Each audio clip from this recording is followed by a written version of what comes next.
Sup everybody, this is Karak with ACG, and as always, it's my continuing mission to bring you reviews that aren't 2 minutes long or filled with sponsored bullcrap. Listen, there are a few times in my life I get to play a title created by a team of someones who digitally decided to take the pampers away, tore the training wheels off bikes, and said, screw driving permits, here's your license, day one. Titles like Arma, Battletoads, Dark Souls, Bloodborne, and Ninja Gaiden. It is convenient then that we see Team Ninja returning back to the fold with Nioh for the PS4. Let's see if Nioh, which takes a few nods, a wink, and a couple hundred mechanics from the luminary titles like Dark Souls and Bloodborne, runs with it, creating another title in the genre, or if it goes the way of Lords of the Fallen and, well, frankly, doesn't.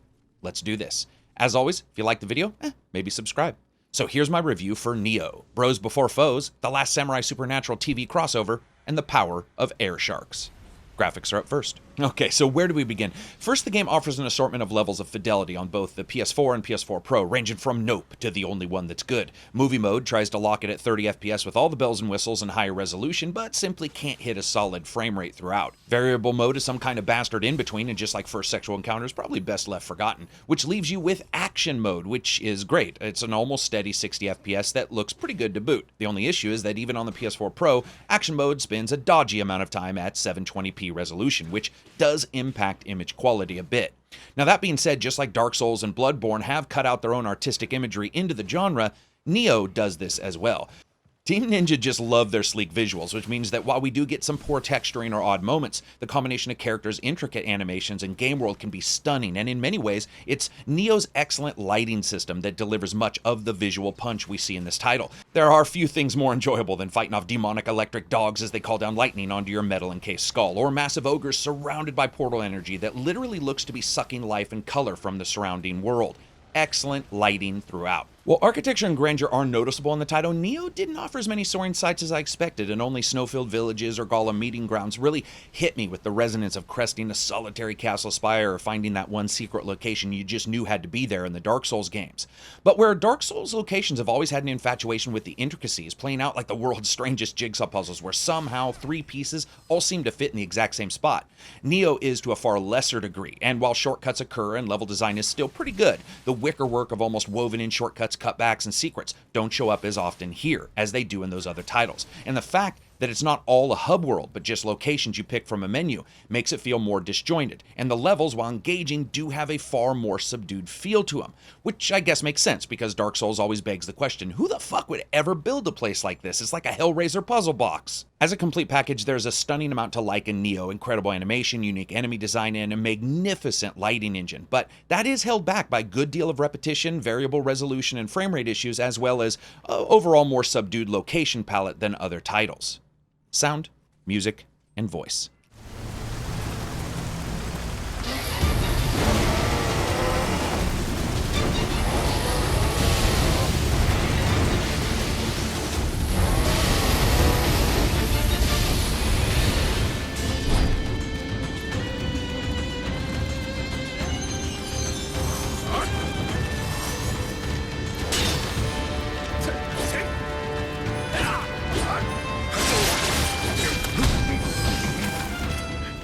Cat clock. Hanzo's ways are curious indeed. 長政と申す者の守護霊の気配はよく知っておるぞ。Even cats speak in these lands.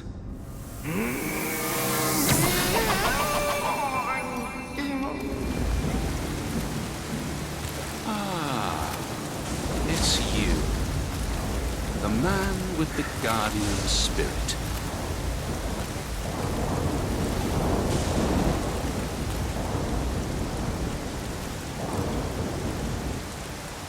If I die, the secret of the stones dies with me.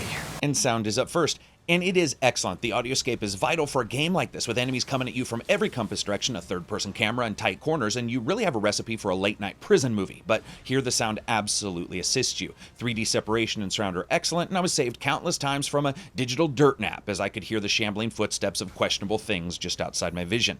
Weapon sound, spells, and all manner of that chaotic cacophony of killing we like to call battle sounds excellent. For every hit, miss, slice, stab, skewer, block, and parry, and punch, they're all sampled incredibly well, and each each one has its own place within the spectrum, meaning even if you're in a battle with 4 sword-carrying bandits with suicidal tendencies, the whirl of your chain smashing into someone's ugly-ass face is instantly noticeable, as are atmospheric sounds and the deep layering there. It's actually quite impressive to hear the various different overlaying elements in the dojo, for example, or the low gurgle of something menacing in the later levels in the ruins. Just excellent sound design throughout.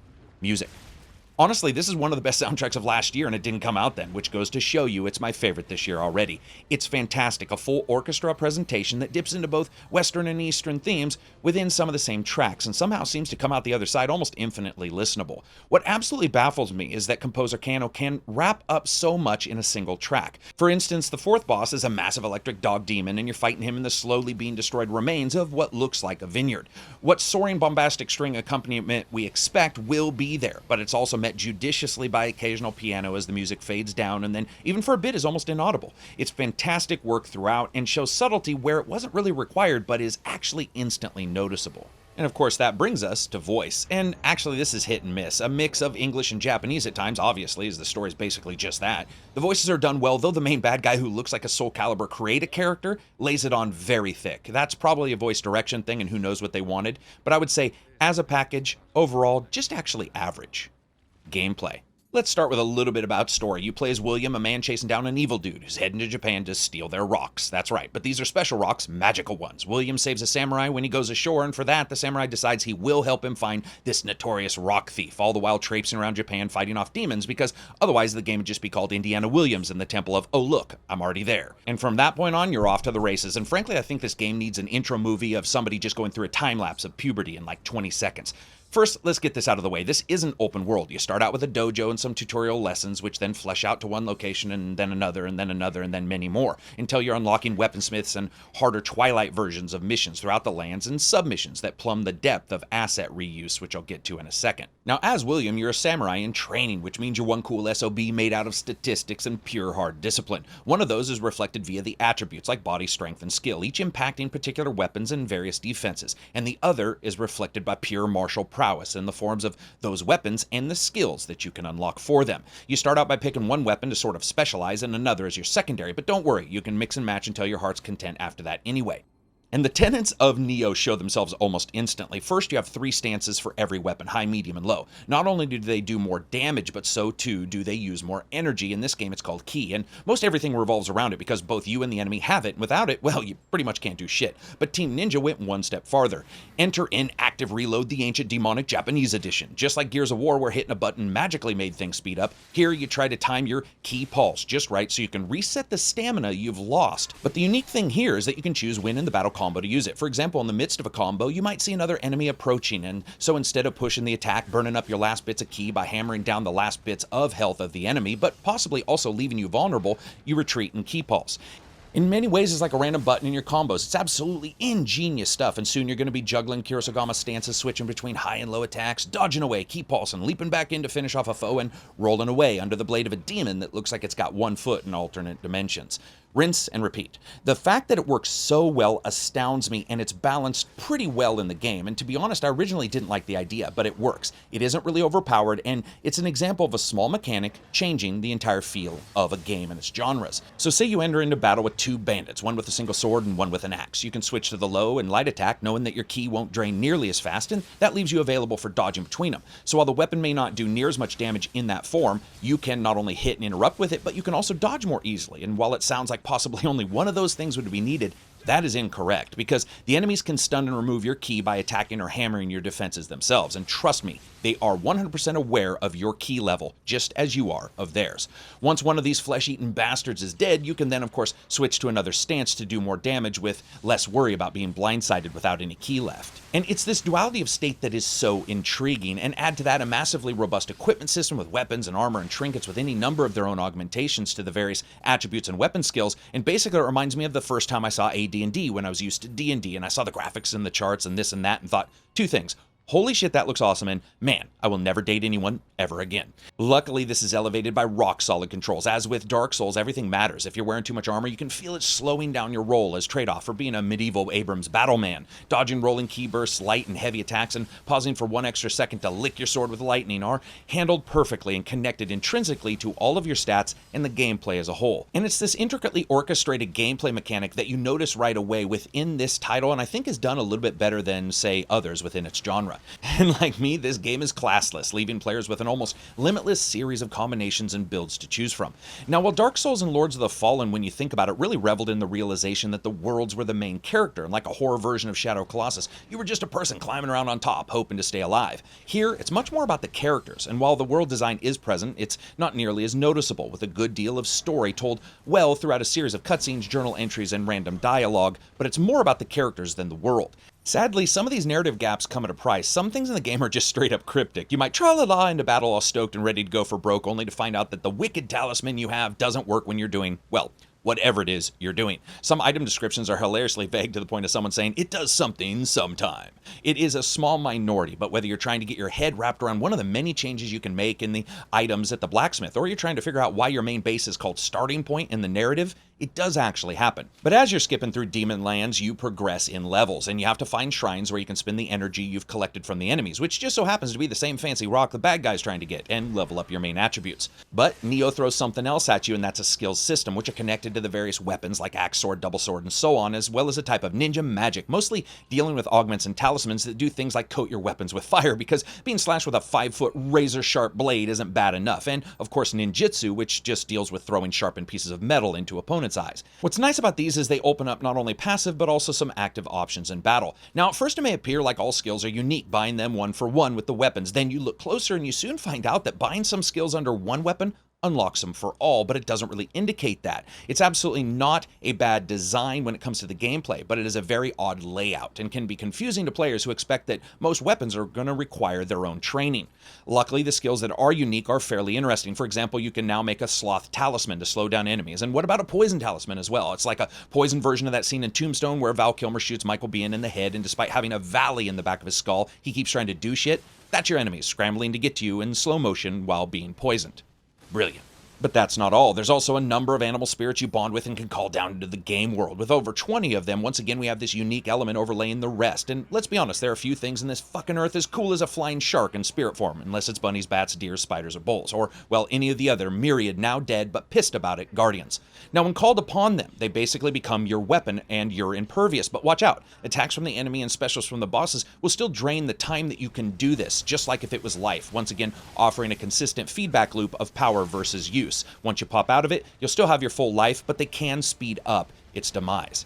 When looking at difficulty, Nioh's a mixed bag. There's only one level here and it's unforgiving, but it's also a bit hit and miss at times depending on group makeup. For a Dark Souls or Bloodborne player or any gamers who like those games where the difference between life and death plays out without respite, you will have it. But for long stretches, it actually wasn't that hard. The normal enemies many times just couldn't hack it. If you walk into a battle with your mouth open doing nothing, yeah, you will die fast, but smart use of patience will see you through, as enemies are usually in locations that you would expect, though there are some surprises later with fake out statues that aren't statues and blind corners in some levels.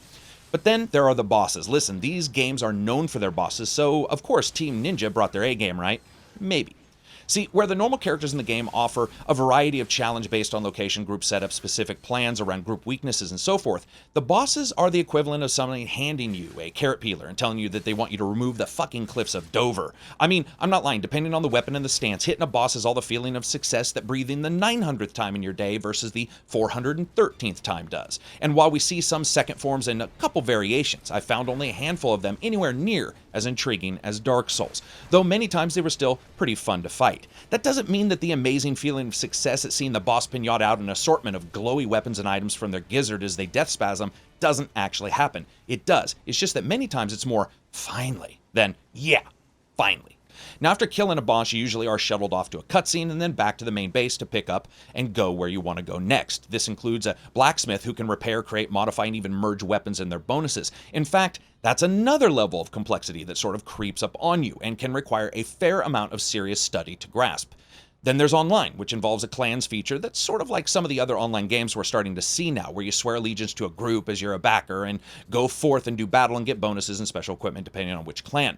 You can still call on random folks to assist, but online is actually fairly restrictive, and someone has to beat any level that you want to do co-op first, which means you and Scrappy Doo heading out into the mystery van to dark and unknown worlds for the first time together isn't going to happen, because Scrappy already spent 20 hours in that level prior just to beat it.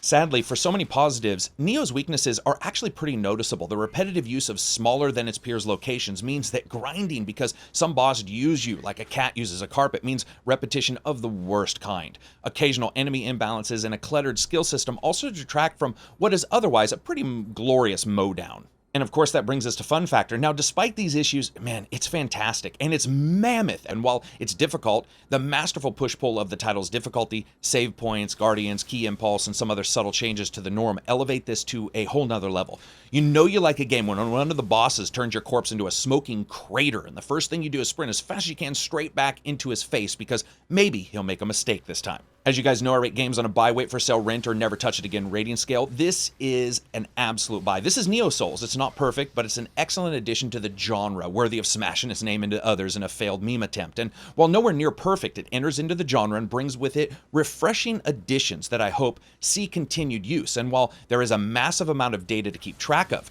rarely has a game been so worth it and so mammoth when it comes to true, absolute content. I also want to give a shout out to Loafer for getting me a copy. Thank you very much. So as always, if you guys like the video, give it a thumbs up. If you dislike the video, give it a thumbs down. Maybe check out Reddit or Patreon. That's how I continue to give you reviews or interviews. Peace out and enjoy the rest of your week.